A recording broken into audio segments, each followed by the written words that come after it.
ॐ विश्वाचार्यं जगद्वन्द्यं विवेकानन्दरूपिणं वीरेश्वरात् समुत्पन्नं सप्तर्षिमण्डलागतं ज्ञानभक्तिप्रदातारं पद्माक्षगौरविग्रहं ध्यायेद्देवं जतेपुञ्जं लोककल्याणकारिणम् रामकृष्णपदाम्भोजे भृङ्गायते हि यशदा वन्देऽहं स्वामिनं भक्त्वा विवेकानन्दसंगितम् परतत्ते सदा लीनो रामकृष्णस्यमाज्ञया यो धर्मस्थापनरतो वीरेशं तं नमाम्यहम्। नमः श्रेयतिराजाय विवेकानन्दशूरये सच्चित्सुखस्वरूपाय स्वामिने तापहारिणे। আজকে আলোচ্য বিষয় জাতীয় যুব দিবস। জাতীয় যুব দিবসের কথা, রাষ্ট্রীয় যুব দিবসের কথা। স্বামীজি, স্বামী বিবেকানন্দ, তিনি 12 জানুয়ারি 1863 সালে জন্মগ্রহণ করেছিলেন। তারপরে 1985 সালে ভারত সরকার এই স্বামীজির যে ইংরাজি জন্মদিনটি 12 জানুয়ারি, সেটি ন্যাশনাল ইউথ ডে বলে, জাতীয় যুব দিবস বা রাষ্ট্রীয় যুব দিবস বলে ঘোষণা করেছেন। তার মুখ্য উদ্দেশ্য, তারা যেটা লিখেছেন, যেটি পাওয়া যায়, the philosophy of Swamiji and the ideals for which he lived and worked could be a great source of inspiration for the Indian youth. অর্থাৎ স্বামীজি, স্বামী বিবেকানন্দের যে দর্শন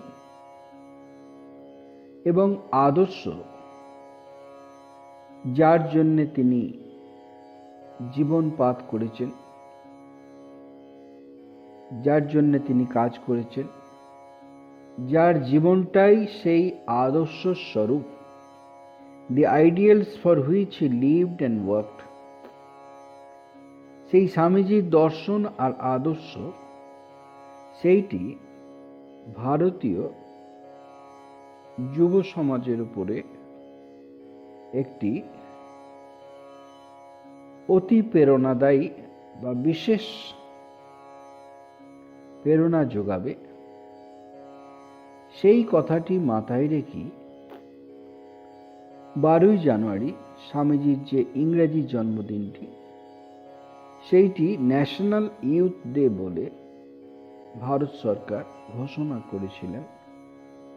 তারপরে থেকে সেই 12 জানুয়ারি ন্যাশনাল ইউথ ডে বা জাতীয় যুব দিবস আমরা পালন করে আসছি। কিন্তু মনে একটি প্রশ্ন জাগা স্বাভাবিক, যে ভারতবর্ষ বিভিন্ন ভাষাভাষীর দেশ, এখানে বিভিন্ন ধর্ম সম্প্রদায়ের মানুষরা বাস করছেন। এরকম একটি দেশে যেখানকার ভাষা, ধর্ম, এগুলি এত ভিন্নতা রয়েছে, তার মধ্যে স্বামীজির জীবনকে, স্বামীজির আদর্শকে বলা হলো ভারতের যুব সম্প্রদায়ের, ভারতের যুব সমাজের, ভারতের সমস্ত যুবকের এটি আদর্শ। এর কারণটা আজকে আমরা একটু আলোচনা করব। স্বামীজির জীবনকে, স্বামীজির আদর্শ দর্শনকে ভিত্তি করে, যাতে আমরা দেখতে পাব যে স্বামীজির জীবনে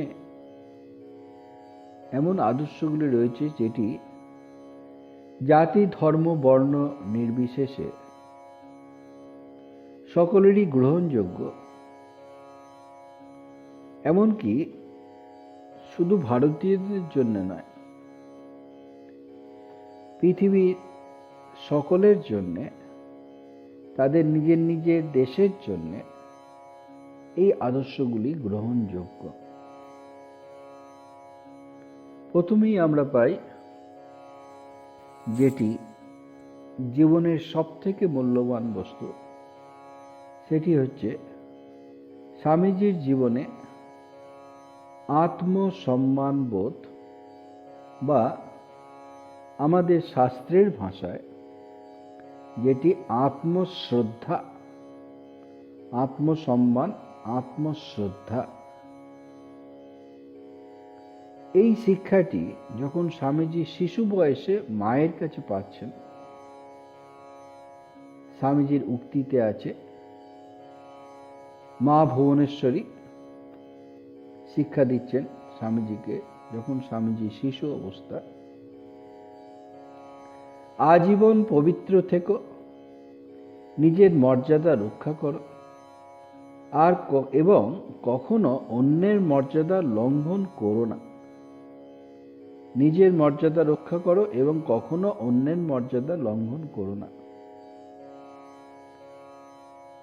তারপরে মা বলছেন, খুব শান্ত হবে, কিন্তু আবশ্যক হলে হৃদয় দৃঢ় করবে। খুব শান্ত হবে, কিন্তু আবশ্যক হলে হৃদয় দৃঢ় করবে। স্বামীজি কঠোপনিষদের খুব প্রশংসা করতেন। কঠোপনিষদের যে নচিকেতার আত্মসম্মানবোধ বা আত্মশ্রদ্ধা, এই স্বামীজি জীবনে যেটি দেখতে পাই সেইটি। সেই ছোট্ট নচিকেতা, সে বলছে যে অনেকের মধ্যে আমি প্রথম কিংবা মধ্যম, কিন্তু অধম আমি কখনো নই। তার পিতা যজ্ঞ করছেন, যজ্ঞতে যেগুলি গরুগুলি মানে কিছুদিন বাদই মরে যাবে, যজ্ঞত্রেণা দুগ্ধোদ্দোয়া, তাদের শেষ অবস্থা, সেইগুলিকে দান করছেন। তখন বললেন, এইগুলি কেন দান করছো? তোমার প্রিয় বস্তু দান করো। তখন বাবা একটু ক্রুদ্ধ হয়ে বললেন, তোমাকেই দান করছে। তখন নচিকেতার মনে এই চিন্তা এসছে, বহু নামেমি প্রথম, বহু নামেমি মধ্যমা, কিম সিদ ইয়মস্য কর্তব্যম ইয়ন্ময়াদ করিষ্যতি। আমি অনেকের মধ্যেই প্রথম, অনেকের মধ্যে মধ্যম, কিন্তু অধম কখনো নই, তা আমাকে কেন যমের কাছে পাঠাচ্ছেন? যাই হোক, পিতৃ আজ্ঞা রক্ষা করতে তিনি গেলেন এবং যমরাজ খুব তখন যখন গেলেন তখন যমরাজ ছিলেন না, 3 দিন বাদে এলেন। যমরাজ তখন সেই ব্রাহ্মণের সন্তান দ্বারে অপেক্ষা করছে। তখন তাকে 3টি বর দিলেন, 3টি বর চাইতে বললেন। তখন নচিকেতা 3টি বর, একটি হচ্ছে ঘরে ফেরা, ঘরে ফিরলে সকলে জানবো পূর্ববৎ তাকে চিনতে পারে। দ্বিতীয়টি হচ্ছে স্বর্গ প্রাপ্তির সাধন, তৃতীয়টি হচ্ছে মুক্তি প্রাপ্তির সাধন, মুক্তি রহস্য আত্মজ্ঞান।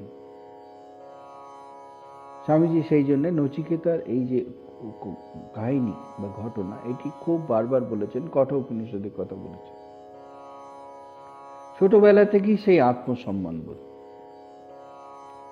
স্বামীজির বাবার বন্ধু স্বামীজিকে ছোট দেখে তুচ্ছ তাচ্ছিল্য করছেন। তখন স্বামীজি ভাবছেন, কি আশ্চর্য, আমার বাবাও আমাকে এত তুচ্ছ মনে করেন না, আর ইনি কিনা তাই ভাবে। তখন তিনি রুখে দাঁড়িয়ে বলছেন, আপনার মতো অনেকে আছেন যারা মনে করেন ছেলে মানুষ হলেই বুদ্ধি বিবেচনা থাকে না। এই ধারণা কিন্তু নিতান্ত ভুল। তখন সেই তার পিতৃদেবের বন্ধুটি পরে ভুল স্বীকার করেছিল। স্বামীজি যখন ভারত ভ্রমণ করছেন, তখন আবু রোড স্টেশনে এসেছেন, ট্রেনে বসে আছেন, ছাড়তে এসেছেন একজন বাঙালি রেল কর্মচারী, স্বামীজির অনুরাগী। এই সময় ইউরোপিয়ান একজন টিকিট চেকার সেই বাঙালি রেল কর্মচারী তাকে বললেন অভদ্র ভাষায় যে নেমে যেতে। স্বামীজিকে তিনি সেই চেকার তুমি ভাষায় সম্বোধন করছেন। তারপরে ওই বাঙালি ভদ্রলোককে এই লোকটা বলে সম্বোধন করছেন। তখন স্বামীজি প্রতিবাদ করছেন, তখন কিন্তু পরাধীন যুগ। বলছেন, তুমি এই বললে হিন্দি ভাষাটা ভালো জানো না, এখন দেখছি তুমি নিজের ভাষাটাও ভালো জানো না। লোকটা বলছো কাকে? উনি একজন ভদ্রলোক, জেন্টেলম্যান। তারপরে স্বামীজি বলছেন, তোমার দুর্ব্যবহারের কথা ওপরওয়ালাকে জানাবো। তখন সাহেবটা তখন ভয় পেয়ে সুসুর করে সরে যায়। এই ঘটনাকে সেই সময় মুন্সি জগমোহন লাল তিনিও ছিলেন। তখন স্বামীজি তাকে বলছেন, স্বামীজি সমস্ত কাজগুলি সচেতনভাবে করছেন, তার প্রমাণ এইখান থেকে পাওয়া যাচ্ছে। স্বামীজি বলছেন, ইউরোপীয়দের সঙ্গে ব্যবহার করতে গেলে আমাদের কি চাই দেখেছ? এই আত্মসম্মান জ্ঞান। আমরা কে কি দরের লোক না বুঝে ব্যবহার করতেই লোকে আমাদের ঘাড়ে চড়তে চায়, অন্যের নিকট নিজের মর্যাদা রাখা চায়। তা না হলেই তারা আমাদের তুচ্ছ তাচ্ছিল্য ও অপমান করবে। এতে দুর্নীতি প্রায় এতে দুর্নীতির প্রশ্রয় দেওয়া হয়। শিক্ষায় ও সভ্যতায় হিন্দুরা জগতের কোনো জাতির চেয়ে হীন নয়, কিন্তু তারা নিজেদের হীন মনে করে বলেই একটা সামান্য বিদেশীও আমাদের লাথিঝাঁটা মারে, আর আমরা তা চুপ করে মেনে নিই। এরপরে আরেকটি ঘটনা, এগুলি স্বামীজির আত্মসম্মানবোধ। স্বামীজির পুরো জীবনটাই আত্মসম্মানবোধ, আত্মশ্রদ্ধা। সামান্য কয়েকটি ঘটনা বলা হচ্ছে। স্বামীজি জাহাজে করে বিদেশে থেকে ফিরছেন। দুজন খ্রিস্টান মিশনারি, তারা জঘন্য ভাষায় হিন্দু আর হিন্দু ধর্মের নিন্দা করছেন। স্বামীজি আর থাকতে পারলেন না। একজনের কলার চেপে ধরে বললেন, আবার আমার ধর্মের নিন্দা করলে জাহাজ থেকে ছুঁড়ে ফেলে দেব। তো স্বামীজির সেই ব্যক্তিত্ব দেখে সে তখন কাঁপতে লেগে বলছে, মশাই ছেড়ে দিন, আর কখনো এমন করব না। পরে স্বামীজির এই ঘটনার কথা উল্লেখ করে শ্রীযুক্ত প্রিয়নাথ সিংহকে বলছেন, আচ্ছা সিংহ, কেউ যদি তোমার মাকে অপমান করে তখন তুমি কি করো? সিংহ উত্তর দিলেন, মহাশয়, তার ঘাড়ে লাফিয়ে পড়ে তাকে উত্তম শিক্ষা দিই। স্বামীজি বললেন, বেশ কথা, যদি তোমার ধর্মের প্রতি ঠিক সেরকম অচলা ভক্তি থাকতো, তাহলে তুমি কখনো একটিও হিন্দুর ছেলেকে খ্রিস্টান হতে দেখতে পারতে না। কিন্তু দেখো, রোজ এ ঘটনা ঘটছে। অথচ তোমরা নীরব রয়েছ।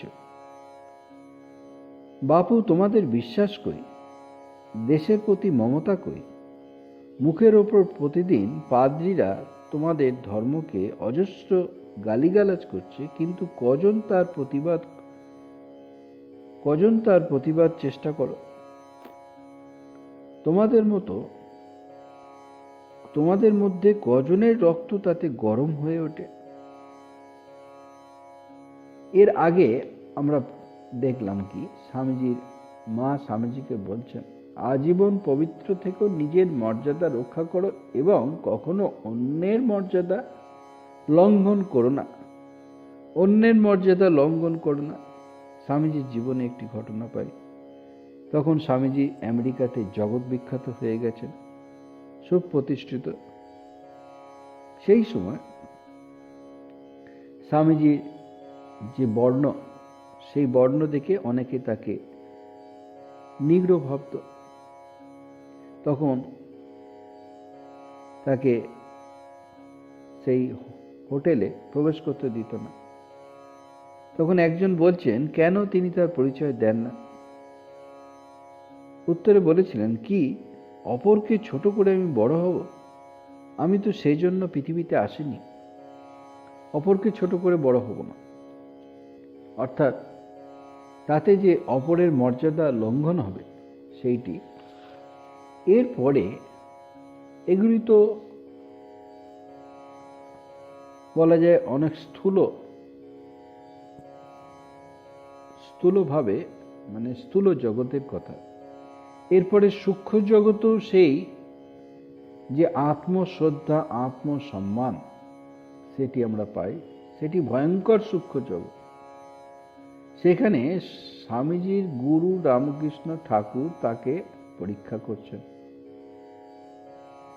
কি পরীক্ষা করছেন?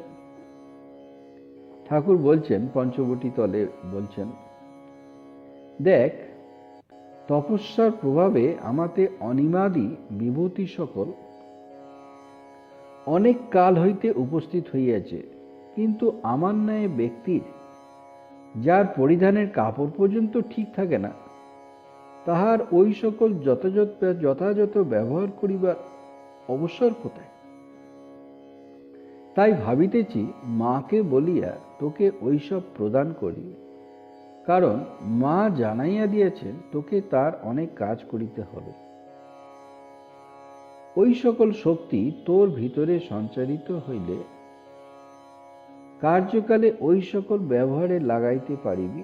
কি বলিস? এইভাবে ঠাকুর তাকে বলছেন। সমস্ত বিভূতি, ঠাকুরের বিভূতি তিনি অর্পণ করতে চাইছেন। এবার স্বামীজির বিচার। স্বামীজির লক্ষ্য স্থির, ঈশ্বরলাভী জীবনের উদ্দেশ্য। সেই লক্ষ্যে পৌঁছাতে তার সবকিছু সাধন। তখন তার সেই আত্মশ্রদ্ধাবোধ, আত্মসম্মানবোধ, লোভকে ত্যাগ করা, অতি সূক্ষ্ম লোভ। তখন স্বামীজি বলছেন, একটু চিন্তা করে, মহাশয়, ওই সকলের দ্বারা আমার ঈশ্বর লাভ বিষয়ে সহায়তা হইবে কি? ঠাকুর বলছেন, সে বিষয়ে সহায়তা না হইল ঈশ্বর লাভ করিয়া যখন তাহার কষ্ট কার্য করিতে প্রবৃত্ত হইবি, তখন উহারা বিশেষ সহায়তা করিতে পারিবে। সঙ্গে সঙ্গে স্বামীজি বলছেন কি, মহাশয়, এই সকল বিষয়ে প্রয়োজন নাই। আগে ঈশ্বর লাভ হোক, পরে ওই সকল গ্রহণ করা না করা স্থির করা যাইবে।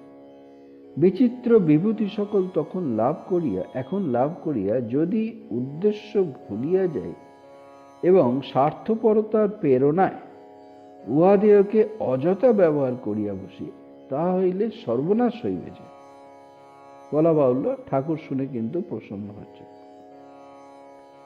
এটি অতি সূক্ষ্মভাবে যে নিজের প্রতি শ্রদ্ধা, নিজের আদর্শ, সেগুলি প্রকাশ পাচ্ছে।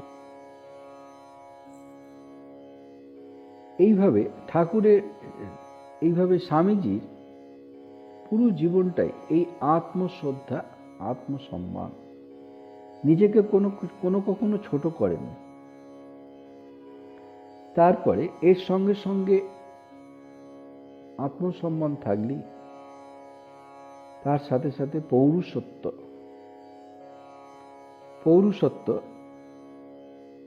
সেই পৌরুষত্ব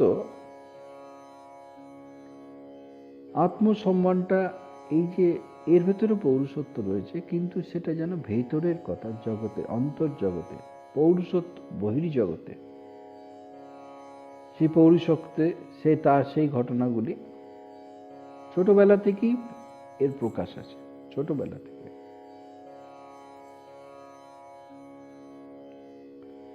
স্বামীজির যখন 6 বছর বয়স, তখন জীবনীতে লেখা আছে যে চড়কতলায় মহাদেবের মূর্তি কিনেছেন, সেটি এক হাতে, আর এক হাতে তার সাথীকে নিয়ে যাচ্ছেন। হঠাৎ পেছন থেকে ঘোড়ার গাড়ি এসছে, তখন সঙ্গে সঙ্গে সাথীকে নিজের প্রাণের তোয়াক্কা না করে তিনি তাকে বাঁচাচ্ছেন। মেটিয়াবুরু যে পশুশালা দেখতে গেছেন, ফেরার সময় নৌকাতে তার একজন সাথী সে বমি করেছে, তখন বয়স ছোট, তাদের মধ্যে তিনি ছোট ছিলেন। মাঝিরা বলছে পরিষ্কার করতে হবে, ছেলেরা বলছে আমরা পয়সা দিচ্ছি পরিষ্কার করে নাও। মাঝিরা নামতে দিচ্ছে না, তখন স্বামীজি সুযোগ মতো পাড়ে এলেই লাফিয়ে পড়ে নেবে। তখনকার দিনে যে সাহেব সৈন্যরা ছিল তাদেরকে ভাঙা ভাঙা ইংরাজিতে বলছেন ঘটনাটি, তো তাদের মাধ্যমে সেইটি উদ্ধার পাচ্ছে। এরকম অনেক ঘটনা আছে। পৌরুষত্ব, স্বামীজিরা একটি বাগানে, সেখানে দোলনায় ঝুলে খেলা করছেন, গাছের ডাল থেকে ঝুলে, তো যাতে না পড়ে যায়, তখন আরেকজন বয়োজ্যেষ্ঠ ব্যক্তি বলছেন ব্রহ্মদত্তী আছে। ছেলেরা ভয়ে পালিয়ে যাচ্ছে, তখন তিনি বলছেন আরে তোরা কি বোকা, যদি ব্রহ্মদত্তী থাকতো তো আগেই ঘাড় মটকে দিত। তিনি তখন খেলা চালিয়ে যাচ্ছেন। ছেলেরাও তখন বুঝতে পারলো যে আমাদের ভয় দেখাচ্ছে, তখন ছেলেরা আবার খেলা শুরু করল। ছোট বয়স থেকেই সেই পৌরুষত্বের প্রকাশ। একটি ঘটনা এমন ঘটেছিল বারাণসী ধামে, যেটি স্বামীজি পরে আমেরিকাতে বক্তৃতা করতে গিয়ে সেই ঘটনা বলেছেন। বারাণসী ধামে দুর্গা মন্দির থেকে তিনি ফিরছেন, তখন বানরের পাল তাড়া করছে, তিনিও দৌড়চ্ছেন। তারপরে একটি বৃদ্ধ সন্ন্যাসী তিনি বলে উঠছেন, চেঁচিয়ে উঠছেন, থামো, জানোয়ারগুলোকে মুখোমুখি দাঁড়াও। এটা শুনে স্বামীজি রুখে দাঁড়ালেন, তার হাতে লাঠি ছিল, বানরগুলো পালিয়ে গেল। এরপরে যখন নিউ ইয়র্কে স্বামীজি বক্তৃতা দিচ্ছেন, এই ঘটনার উল্লেখ করে বলছেন, এই হলো সারা জীবনের জন্য একটি শিক্ষা, ভয়ঙ্করের মুখোমুখি দাঁড়াও, সাহসের সঙ্গে তার সম্মুখীন হও। জীবনের দুঃখ কষ্ট দেখে আমরা যখন আর পালিয়ে যাই না, ওই বানরগুলির মতোই, তখন তারা আমাদের কাছ থেকে পিছু হটে যায়। যদি আমাদের মুক্তি পেতে হয় তবে প্রকৃতিকে জয় করে তা পেতে হবে, প্রকৃতি থেকে পালিয়ে গিয়ে নয়। কাপুরুষ কখনো জয়ী হয় না। যদি আমরা চাই যে ভয়, বাধা, বিপত্তি এবং অজ্ঞতা আমাদের সামনে থেকে দূর হয়ে যাবে, তবে আমাদের সেগুলির বিরুদ্ধে যুদ্ধ ঘোষণা করতে হবে।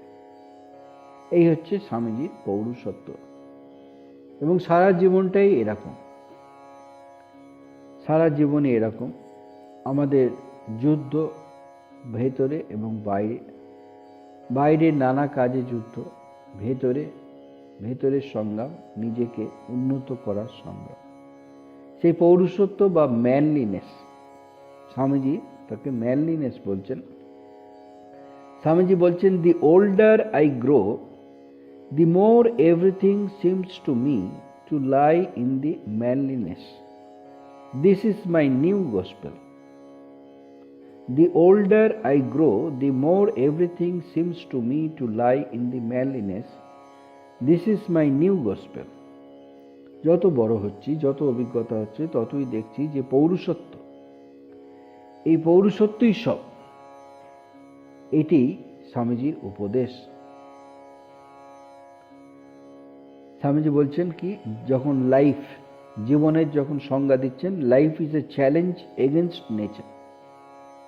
Life is a challenge against nature, nature, internal nature, external nature, ভেতরে এবং বাইরে, প্রকৃতির বিরুদ্ধে সংগ্রাম। ওই যে আগে বলা হলো, যদি আমাদের মুক্তি পেতে হয় তবে প্রকৃতিকে জয় করে তা পেতে হবে, প্রকৃতি থেকে পালিয়ে গিয়ে নয়। এবং এই যে স্বামীজির কথা, সেগুলি আমরা আমাদের শাস্ত্রে পাই।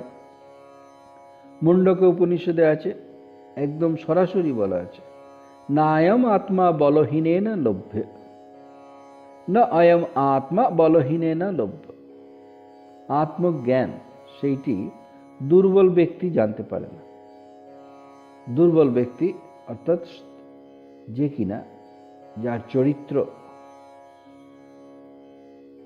যার পৌরুষত্ব, সব কিছু, যে সত্যকে জানতে চায়, সত্যকে জানার জন্য সে কোনো কিছুতেই আপোষ করবে না, এইরকম মানুষ তারাই জানতে পারে। না অয়ম আত্মা বলহীনেন লভ্য।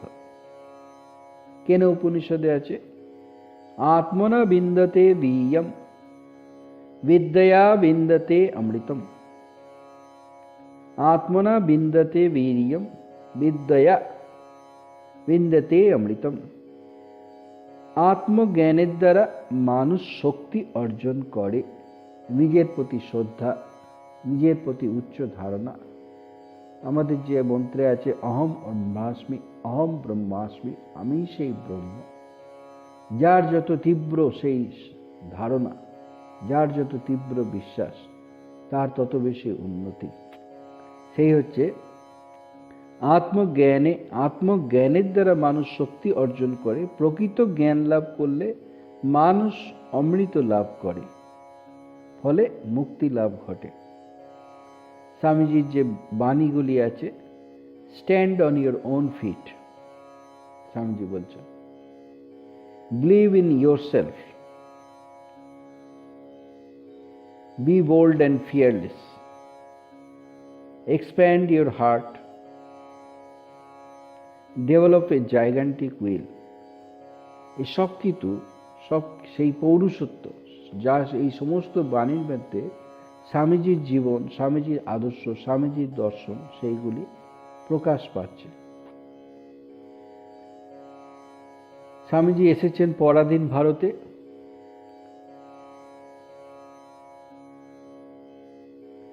সেই পরাধীন ভারতে স্বাধীনতা সংগ্রাম, সেই স্বাধীনতা সংগ্রামে সকল বিপ্লবীরা স্বামীজির বাণীর দ্বারা উদ্বুদ্ধ হয়েছেন। সেইটি হচ্ছে দেশপ্রেম। এখন আমরা স্বাধীন হয়েছি, কিন্তু স্বাধীন হলো দেশপ্রেম। এখন অন্যদিকে দেশের মর্যাদা রাখতে হবে, দেশকে উন্নতির পথে এগিয়ে নিয়ে যেতে হবে, দেশকে ছোট করা যাবে না। সেই দেশপ্রেম, স্বামীজির দেশপ্রেম। ভগ্নী নিবেদিতা বলছেন, স্বামীজি সম্পর্কে বলতে গিয়ে বলছেন, স্বামীজির চরিত্রটি, জীবনটি, আদর্শটি, সেইটি বলছেন কি, দি Shastras, the guru and the motherland. The Shastras, the guru and the motherland are the three notes that mingle themselves to form the music of the works of Vivekananda. Are the three notes that mingle themselves to form the music of the works of Vivekananda. অর্থাৎ শাস্ত্র, সেই আমাদের সনাতন যে হিন্দু ধর্ম শাস্ত্র, যেটি কিনা বেদ, বেদান্ত, উপনিষদ, সেই শাস্ত্র শুধু হিন্দু নয়, সর্বধর্মশাস্ত্র। ঠাকুর তো সর্বধর্মের সাধন করেছেন, সর্বধর্মের শাস্ত্র। এবং সেই শাস্ত্রে সেই শাস্ত্রকে প্রমাণিত করে দেখিয়েছেন গুরু। একদিকে শাস্ত্র, আরেকদিকে গুরু শ্রী রামকৃষ্ণ, আর একদিকে দি মাদারল্যান্ড। স্বামীজি যখন পরিক্রমা করলেন, পরিক্রমা করে ভারত মাতাকে ওতপ্রোতভাবে জানতে পারলেন। এই যে তিনটি নোট, তিনটি পর্দা, একটি গানের যে আছে, গান করতে গেলে যে পর্দা লাগে, সেই গানের এই তিনটি পর্দা যেন তিনটি নোট, এই তিনটি পর্দার মিশ্রণই স্বামীজির কর্ম। The Shastras, the Guru and the Motherland are the three notes that mingle themselves to form the music of the works of Vivekananda. এটি ভগ্নী নিবেদিতা বলছেন। এবং স্বামীজির যে দেশপ্রেম, স্বদেশ প্রেম, সেটি স্বামীজির বাণী তো বটেই, স্বামীজির সংস্পর্শে যারা এসেছেন সকলে সেই উদ্বুদ্ধ হয়েছে। সেই সম্পর্কে কয়েকটি ঘটনা বলা যেতে পারে। স্বদেশ প্রেম, স্বামীজি তৎকালীন যুগে সন্ন্যাসী মানে যে সন্ন্যাস নিয়েছে সে জঙ্গলে গিয়ে সাধনা করবে, সে শোক নেই, দয়া নেই, মায়া নেই, এরকম একটি। অর্থাৎ দেশ এবং দেশের মানুষ এদের প্রতি যে কর্তব্য, তাদের আধ্যাত্মিক উন্নতি, নৈতিক উন্নতি, সার্বিক উন্নতি, সেই কর্তব্যগুলি যে সন্ন্যাসীরও রয়েছে সেইটি তখন ছিল না। সেই জন্যে একজন বলছেন, সন্ন্যাসীর পক্ষে নিজের দেশের মায়া ত্যাগ করে সব দেশকেই একরকম দৃষ্টিতে দেখা উচিত। সেই ভদ্রলোক বলছেন, সন্ন্যাসীর পক্ষে নিজের দেশের মায়া ত্যাগ করে সব দেশকে একই রকম দৃষ্টিতে দেখা উচিত। স্বামীজি বলছেন, যে আপনার মাকে ভাত দেয় না সে অন্যের মাকে কি পুষবে? যে আপনার মাকে ভাত দেয় না সে অন্যের মাকে কি পুষবে? অর্থাৎ মাতৃভূমিকে ভালোবাসা কর্তব্য। নিজের দেশকে না ভালোবাসলে গোটা পৃথিবীকে আপন করা যায় না। প্রথমে স্বদেশ প্রেম, স্বদেশ প্রেমের সিঁড়ি বেয়ে বিশ্বপ্রেম।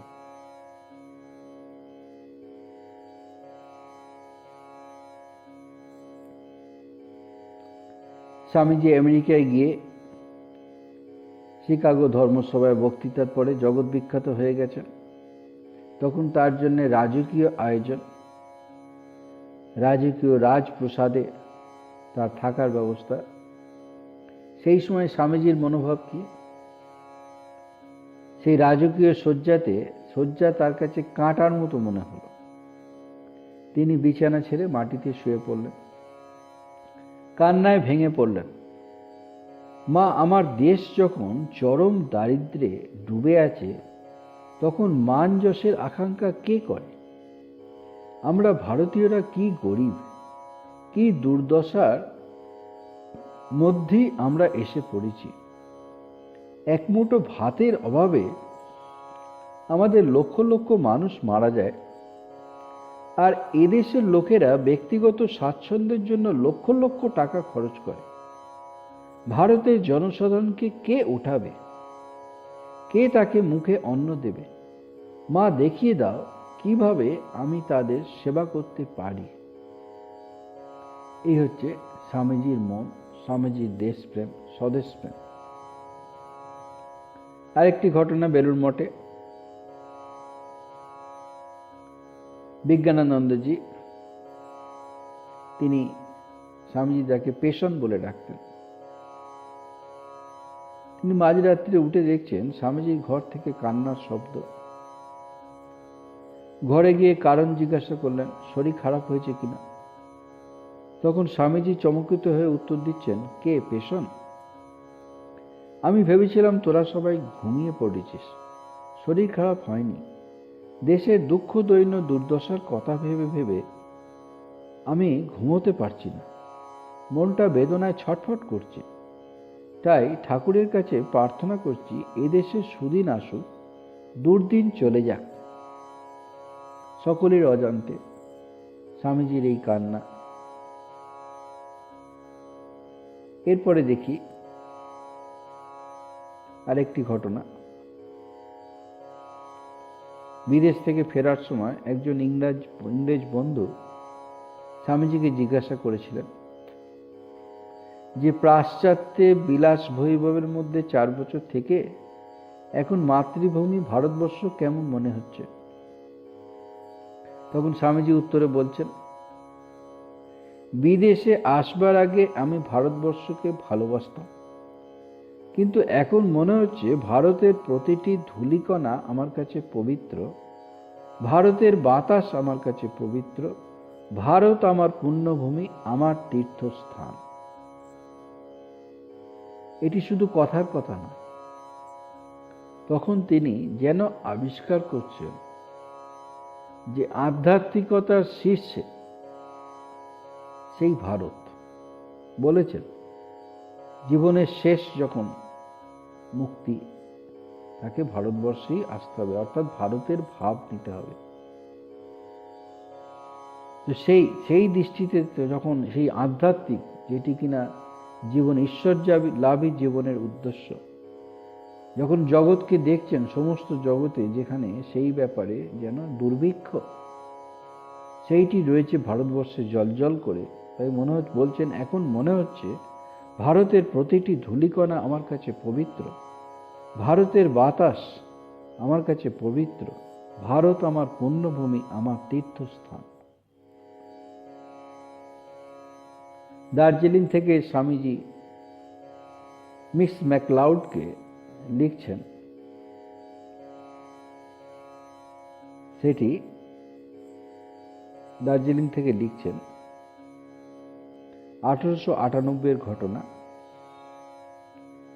আমি যে শহরে জন্মেছি সেখানে যদি প্লেগ এসে পড়ে তবে আমি তার প্রতিকার কল্পে আত্মোৎসর্গ করব বলেই স্থির করেছি। আর জগতের যত জ্যোতিষ্ক আজ পর্যন্ত আলো দিয়েছে তাদের উদ্দেশ্যে আহুতি দেওয়ার চেয়ে এই উপায়টা আমার নির্মাণ লাভের প্রকৃত উপায়। এটি স্বামীজির মনোভাব বলছেন। স্বামীজি যখন চিঠি লিখছেন তারপরে সত্যি সত্যি কলকাতায় প্লেগ এসে গেছে। প্লেগ এসছে, মহামারী দেখা দিয়েছে, টাকা কোথা থেকে আসবে? তখন চিন্তা চলছে, টাকা কোথা থেকে, ইচ্ছা করা সেবার কাজ। স্বামীজি তখন বলছেন সঙ্গে সঙ্গে, কেন? দরকার হলে নতুন মঠের জমি জায়গা সব বিক্রি করে দেব। আমরা ফকির মুষ্টি ভিক্ষা করে গাছতলায় শুয়ে দিন কাটাতে পারি। যদি জায়গা জমি বিক্রি করলে হাজার হাজার লোকের প্রাণ বাঁচাতে পারা যায় তো কিসের জন্য? তারপরে আমরা জানি যে মায়ের হস্তক্ষেপে, শ্রী শ্রী মায়ের, আর সেই পর্যন্ত এগোয়নি। তারপরে স্বামীজি আর শ্রী শ্রী মা বলেছিলেন দেবোত্তর জমি তুমি কি করে বিক্রি করবে? তারপরেও বলেছিলেন যে একটা কাজই কি ঠাকুরের জন্য এসেছিলেন? এই জমিকে, এই বেলুড় মঠকে কেন্দ্র করেই তো সমস্ত জগতের সেবা হবে, একটা কাজেই কি শেষ হয়ে যাবে? তারপরে স্বামীজি তখন সেই চিন্তা থেকে নিরত হয়েছিলেন। মিস ম্যাকলাউড স্বামীজিকে প্রশ্ন করেছিলেন, স্বামীজি আমি কিভাবে আপনাকে সবচেয়ে বেশি সাহায্য করতে পারি? স্বামীজি উত্তরে বললেন, ভারতবর্ষকে ভালোবাসো। স্বামীজির বিদেশি যে শিষ্যা সকলেই অনুভব করতেন যেন ভারতবর্ষ স্বামীজির একদম বুকের ভেতরে, সমস্ত ধ্যান জ্ঞান চিন্তা ভারতের উন্নতি, ভারতকে জাগানো। সেই জন্যে স্বামীজি একবার নিজের সম্পর্কে বলছেন কি, আমি কনডেন্সড ইন্ডিয়া, যেন ভারতবর্ষের ঘনীভূত রূপ, ভারতবর্ষের ঘনীভূত রূপই আমি।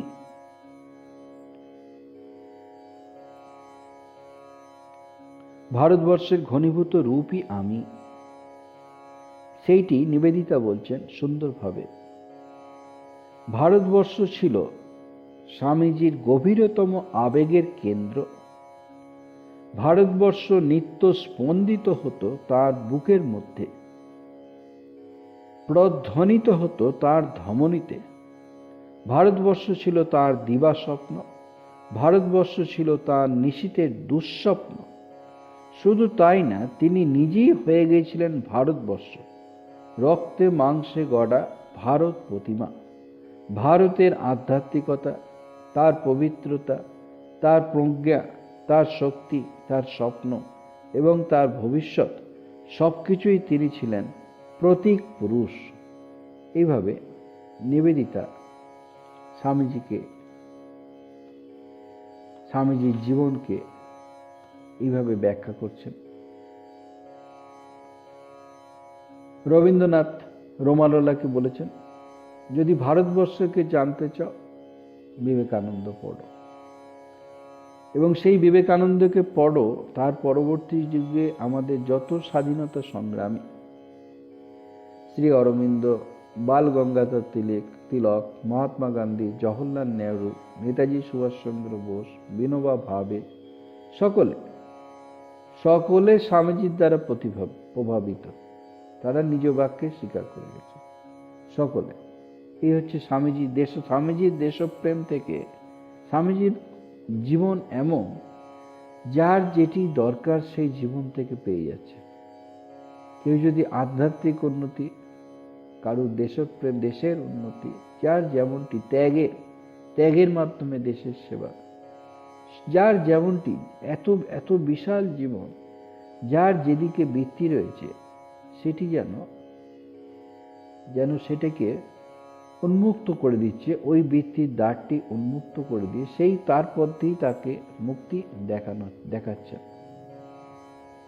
সেই জন্য স্বামীজি কি বলছেন, যেটা আমাদের স্বদেশ মন্ত্র বলে আমরা বলি, হে ভারত ভুলিও না নিজ জাতি, মূর্খ দরিদ্র অজ্ঞ মুচি ম্যাথ তোমার রক্ত, তোমার ভাই। হে বীর, সাহস অবলম্বন করো, সদর্পে বলো আমি ভারতবাসী, ভারতবাসী আমার ভাই। বলো মূর্খ ভারতবাসী, দরিদ্র ভারতবাসী, ব্রাহ্মণ ভারতবাসী, চণ্ডাল ভারতবাসী আমার ভাই। এইভাবে স্বদেশ মন্ত্রতে আছে এই দেশপ্রেম। স্বামীজি যুব সম্প্রদায়ের আদর্শ, যুব সমাজের আত্মসম্মানবোধ চাই, যুব সমাজের পৌরুষত্ব চাই, যুব সমাজের দেশপ্রেম চাই। এটি শুধুমাত্র ভারতবর্ষের না, সমগ্র পৃথিবী তাদের আপন আপন ভাবকে, আপন আপন দেশকে স্বামীজির জীবন এবং আদর্শের দ্বারা পরিপুষ্ট করতে পারে। এরপরে সেটি হচ্ছে যেটি এই যুগের যুগোপযোগী আদর্শ করে দিয়ে গেছেন, সেটি হচ্ছে সেবাযোগ বা শিবজ্ঞানের জীব সেবা।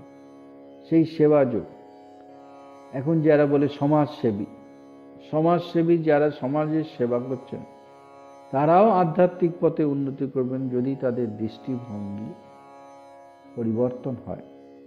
ভগবানের সেবা করছেন, তো তার উৎস সেইটি স্বামীজি সম্পর্কে, সেই যে সেবাযোগ, সেই ভাবগুলি একদিনে আসেনি।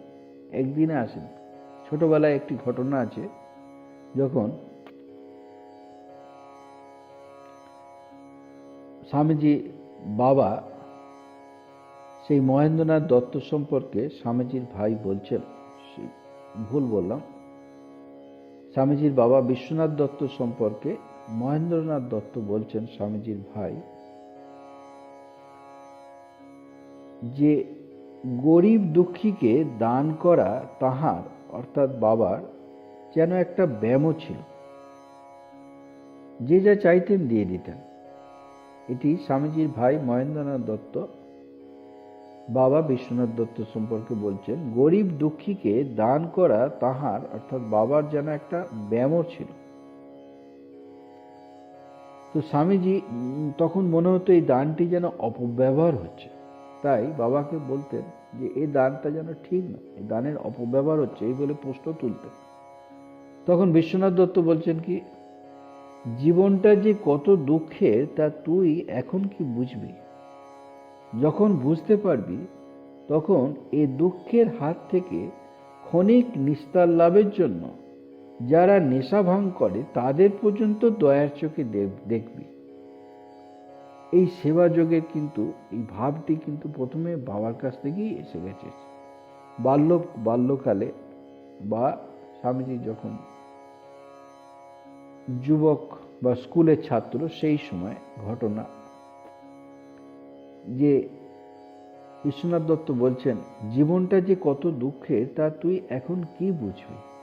যখন বুঝতে পারবি তখন এই দুঃখের হাত থেকে অনেক নিস্তার লাভের জন্য যারা নেশা ভাঙ করে তাদের পর্যন্ত দয়ার চোখে দেখবি। তারপরে ঠাকুরের সংস্পর্শে এসেছে, সেই যে ভাবটি, সেই ভাবটি এবার ধার্মিক রূপে নিচ্ছে। দয়ার চোখে দেখবি, সেই দয়া এখন পূজাতে পরিণত হয়ে যাচ্ছে। সেটি কেমন? ঠাকুর বসে আছেন দক্ষিণেশ্বরের ঘরে, বৈষ্ণব ধর্ম নিয়ে আলোচনা হচ্ছে, ঠাকুর বসে আছেন। তো বৈষ্ণব ধর্মের মূল কথা ঠাকুর ছোট্ট করে বলে দিচ্ছেন, নামে রুচি, বৈষ্ণব পূজন, জীবে দয়া। নামে রুচি, বৈষ্ণব পূজন, জীবে দয়া। নামে রুচি অর্থাৎ নাম আর নামই অভেদ। নামে রুচি, কারণ নাম আর নামই অভেদ, তাই নামে অনুরাগ, সেই জন্য নামে রুচি। বৈষ্ণব পূজন, ভক্ত ভগবান, কৃষ্ণ বৈষ্ণব এরা অভেদ। ভক্ত ভগবান, কৃষ্ণ বৈষ্ণব অভেদ, তাই বৈষ্ণব পূজন। এগুলি ঠাকুরের কথার মধ্যে আছে, লীলা প্রসঙ্গে আছে। নামে রুচি, বৈষ্ণব পূজন। নামে রুচি কেন? নাম আর নামই অভেদ, তাই অনুরাগ। বৈষ্ণব পূজন কেন? ভক্ত ও ভগবান, কৃষ্ণ ও বৈষ্ণব অভেদ, তাই বৈষ্ণব পূজন। এরপরে যখন ব্যাখ্যা করছেন সব জীবে দয়া, জীবে দয়া, তখন ঠাকুর অর্ধবাহ্য দশায় চলে গেলেন। তিনি চিন্তন করতে করতে অর্ধবাহ্য দশায় চলে গেলেন। তখন তার শ্রীমুখ থেকে যেটি আমরা শুনতে পাই, যেটি লেখা আছে শ্রীমুখ থেকে, জীবে দয়া, জীবে দয়া। তিনি বলছেন জীবে দয়া, জীবে দয়া, দুঃসালা কীটাণুকীট তুই জীবকে দয়া করবি? দয়া করবার তুই কে? না না, জীবে দয়া নয়, শিবজ্ঞানে জীবের সেবা, শিবজ্ঞানে জীবের সেবা।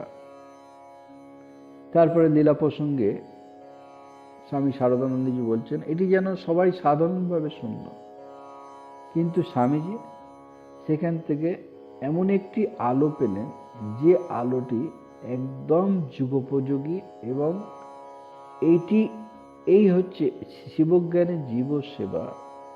এটি যেন মূল কেন্দ্র হয়ে গেল, যার উপরে ভিত্তি করে এই রামকৃষ্ণ মঠ, রামকৃষ্ণ মিশন বা অন্যান্য যত ঠাকুরের ভাবে যে আশ্রমগুলি বা প্রতিষ্ঠানগুলি গড়ে উঠছে, এবং ধীরে ধীরে অন্যান্য প্রতিষ্ঠানও সেই ভাব আস্তে আস্তে সঞ্চারিত হচ্ছে, প্রভাবিত হচ্ছে, সেই ভাবগুলি চলে যাচ্ছে।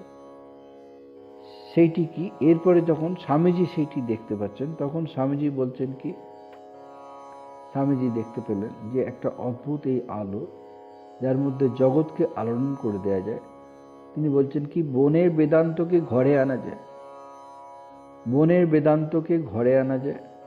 অর্থাৎ বনে গিয়েই সাধন করতে হবে তা না, এখানে যেই সর্বত্রই সেই ব্রহ্ম বিরাজমান, সর্বত্র সেই ব্রহ্ম বিরাজমান, এটি যদি সত্য হয় তাহলে তার অভ্যাস করার জন্য মানুষের মধ্যে যে ব্রহ্ম রয়েছে তারই সেবা। তো সেবা তখন সেই সর্বত্র যে ব্রহ্মময়, সেইটি তার অভ্যাস হচ্ছে।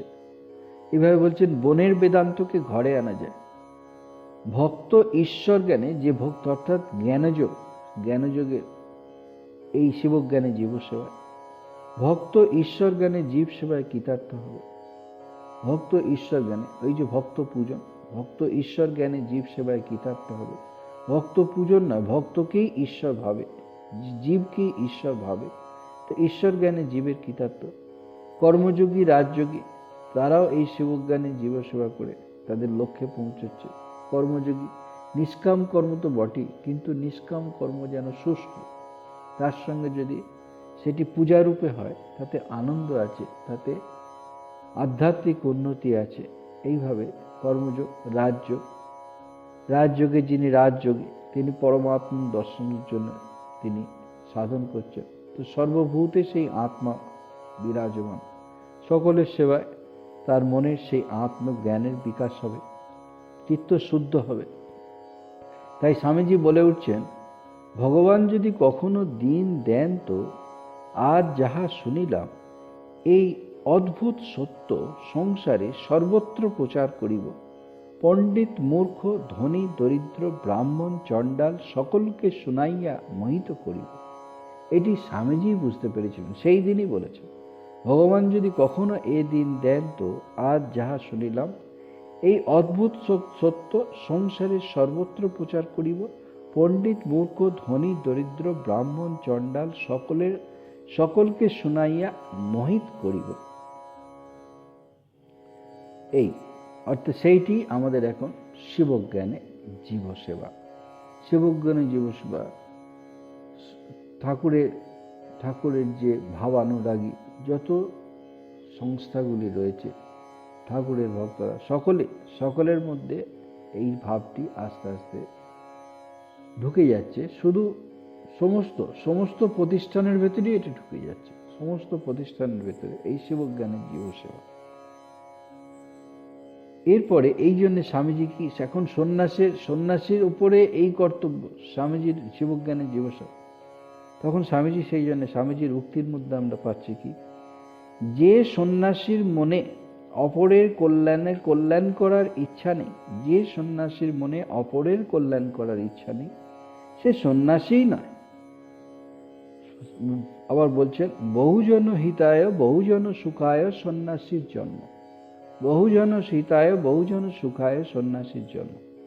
পরের জন্য প্রাণ দিতে, জীবের গগনভেদী ক্রন্দন নিবারণ করতে, বিধবার অশ্রু মুছাতে, পুত্র বিয়োগে বিধবার প্রাণে শান্তি দান করতে, অজ্ঞ ইতর সাধারণকে জীবন সংগ্রামে উপযোগী করতে, সকলের ঐহিক ও পারমার্থিক মঙ্গল করতে এবং জ্ঞানালোক দিয়ে সকলের মধ্যে প্রসুপ্ত ব্রহ্ম সিংহকে জাগরিত করতে জগতে সন্ন্যাসী জন্মেছে।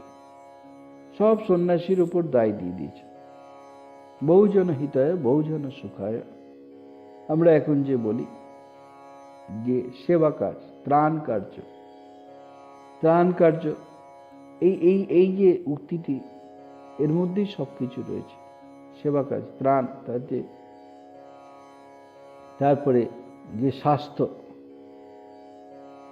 মেডিকেল বলা হয়, সেটিও এর মধ্যে আছে। জনগণের সেবা হচ্ছে। তারপরে গ্রামের সেবা, আমরা বলি রুরাল অ্যাক্টিভিটি। এই সব কিছু পরের জন্য প্রাণ দিতে, জীবের গগনভেদী ক্রন্দন নিবারণ করতে, বিধবার অশ্রু মুছাতে, পুত্র বিয়োগে বিধবার প্রাণে শান্তিদান করতে, অজ্ঞ ইতর সাধনকে জীবন সংগ্রামে উপযোগী করতে, এই সব সেবা কাজের মধ্যে। তারপরে কি, তারপরে আধ্যাত্মিকটাও আছে। সকলের ঐহিক পারমার্থিক মঙ্গল করতে, জ্ঞানালোক দিয়ে সকলের মধ্যে প্রসুপ্ত ব্রহ্ম সিংহকে জাগরিত করতে জগতে সন্ন্যাসী জন্মেছে। স্বামীজি এক জায়গায় বক্তৃতা বলছেন, সেই দান যেটা আমরা ত্রাণ কার্য বলি, চাল ডাল এইসব কম্বল দেয়া হচ্ছে, সেটি একটি ত্রাণ। একটি বিদ্যাদান আছে, বিদ্যাদানের পরই যে জ্ঞান দান, এই জ্ঞান দান হচ্ছে সর্বোচ্চ, যেখানে কিনা তার অজ্ঞান নাশ হচ্ছে, জীব মুক্তি হয়ে যাচ্ছে। ত্রাণ কার্যে সাময়িক তার ক্ষুধা মেটাচ্ছে, বিদ্যা কার্যে, বিদ্যা দানেতে তার যে বুদ্ধিবৃত্তিকে মার্জিত করছে, কিন্তু যে আধ্যাত্মিক জ্ঞান, সেই জ্ঞানের দ্বারা তার অজ্ঞান থেকে সে মুক্তি পাচ্ছে, অজ্ঞান থেকে সে মুক্ত হয়ে যাচ্ছে, সেই জন্য এটি শ্রেষ্ঠ। তো এই সমস্ত যে দানগুলি, সমস্ত যে কার্যগুলি সব স্বামীজি এই সন্ন্যাসীর ওপর দিয়ে গেছেন, বা যিনি ত্যাগী, সন্ন্যাসী বললে ভুল হবে, যিনি ত্যাগী, যিনি ত্যাগের জীবন, যিনি ত্যাগের জীবনকে আদর্শ করেছেন, তাকে দিয়ে গেছেন। ত্যাগ মানে হচ্ছে এই ত্যাগ, ত্যাগ মানে হচ্ছে সমস্ত সকলকে, সকলের জন্য যে ত্যাগ মানে হচ্ছে বহুজন সুখায় বহুজন হিতায়, এইটি হচ্ছে বহুজন হিতায়, বহুজন হিতায় বহুজন সুখায়। এরপরে আরেকটি ঘটনা আছে, যেখানে শ্রী বিজ্ঞানানন্দজি, পেশন যাকে স্বামীজি বলতেন, যে তিনি, তার ঘুম ভেঙে গেছে রাত্রি 2টোর সময়। দেখছেন কি স্বামীজি বারান্দায় অস্থিরভাবে পায়চারি করছে। তখন কারণ জিজ্ঞাসা করলে স্বামীজি বলছেন, বেশ ঘুমিয়েছিলাম, হঠাৎ যেন একটা ধাক্কা লাগলো আর আমার ঘুম ভেঙে গেল। আমার মনে হয় কোনো জায়গায় একটা দুর্ঘটনা ঘটেছে এবং অনেক লোক তাতে দুঃখ কষ্ট পেয়েছে। এইটি স্বামীজির আচমকা ঘুম ভেঙে যেতে তার এই বোধটা বললেন, তার এই ভাবটা, তার অনুভূতিটা। এবং পরের দিন সকালে খবরের কাগজে দেখা গেল ফিজির কাছে একটা দ্বীপে অগ্ন্যুৎপাত হয়ে বহু লোক মারা গেছে, এবং অগ্ন্যুৎপাত যেটা হয়েছিল ঠিক সেই সময় রাত্রি 2টোয়। তো যেন যে সমস্ত বিশ্বের দুঃখ, সমস্ত বিশ্বের দুঃখ, জগতের দুঃখ যেন স্বামীজির সঙ্গে স্বামীজির যেন একই সূত্রে বাঁধা হয়ে গেছে, সেগুলি হলে যেন স্বামীজিকে ব্যথা দিচ্ছে। স্বামীজির সেই বিখ্যাত কবিতা, এই যে সেবা যোগ, স্বামীজির বিখ্যাত, ব্রহ্ম হতে গীট পরামনু সর্বভূতে সেই প্রেমময়, মন প্রাণ শরীর অর্পণ করো সখে, এ সবার পায়, বহুরূপে সম্মুখে তোমার ছাড়ি কোথা খুঁজিছ ঈশ্বর, জীবে প্রেম করে যেই জন সেই জন সেবিছে ঈশ্বর।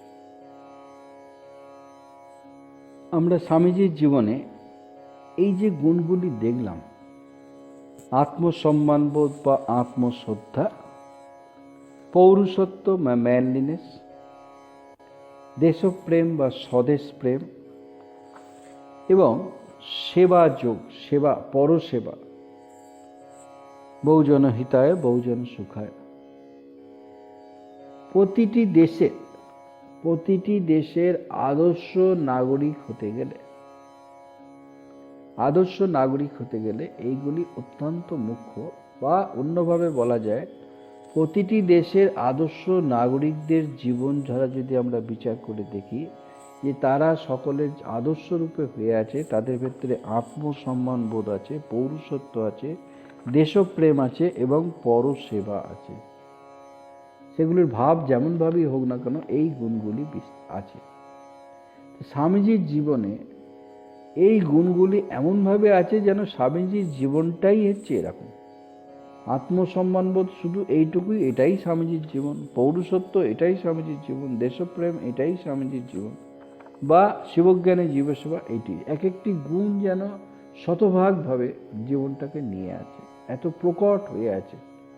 তাই এই যে বাকি স্বামীজির জীবনে তো আমরা দেখি স্বামীজির পবিত্রতা, সত্যপরায়ণতা, স্বামীজির ব্রহ্মচর্য, স্বামীজির একাগ্রতা, স্বামীজির যে আধ্যাত্মিক